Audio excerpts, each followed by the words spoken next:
பாத்தீங்கன்னா கர்நாடகா தான் பேசும். உள்ளார போனா நமக்கே ஒரு பிரமிப்பு வரும். இது என்ன கர்நாடக மாநிலத்தில் வந்துட்டோமா இல்ல வட மாநிலத்தில் வந்துட்டோமா அப்படிங்கிற மாதிரி ஒரு பிரமிப்பு வரும். காரணம்னா இன்னைக்கு தமிழ்நாடு தான் மருத்துவத்துறையிலே நம்பர் 1 இருக்கு.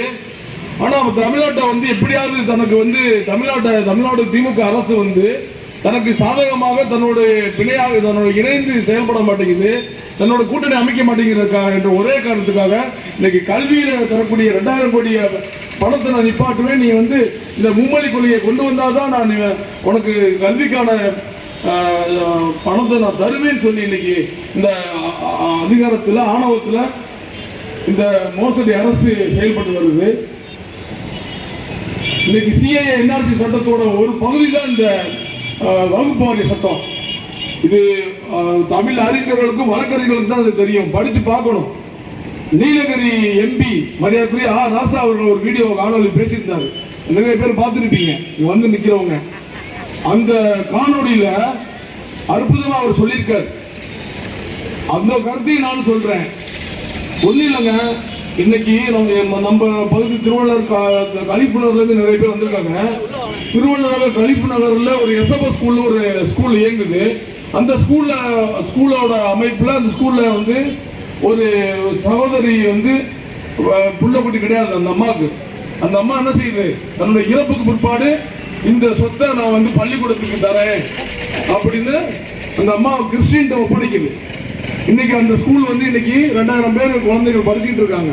இதுதான் வரலாறு. இதே போலதான் எல்லா வகுப்பு சொத்துக்களும், நிறைய வகுப்பு சொத்துக்களுக்கு வாய்மொழியாக ஜமாத் கூட்டங்கள்ல 100 ஆண்டுக்கு ஒருபாடு 200 ஆண்டுக்கு முன் வருஷத்துல ஒரு 50 வருஷத்துக்கு முன்னாடி வாய்மொழியாக எழுத்துப்பூர்வ சாதனம் லெட்டர்ல எழுதி கொடுக்கிறது. ஐயா, எனக்கு பிள்ளை குட்டி இல்ல, எனக்கு வாரிசு இல்ல, எனக்கு இந்த சொத்து இருக்கு, இந்த வயக்காடு இருக்கு, இதை நான் பள்ளிவாசலுக்கு அர்ப்பணிக்கிறேன், வகுப்பு தானம் செய்கிறேன்னு சொல்லிட்டு அவர் இறந்து போயிடுவாரு.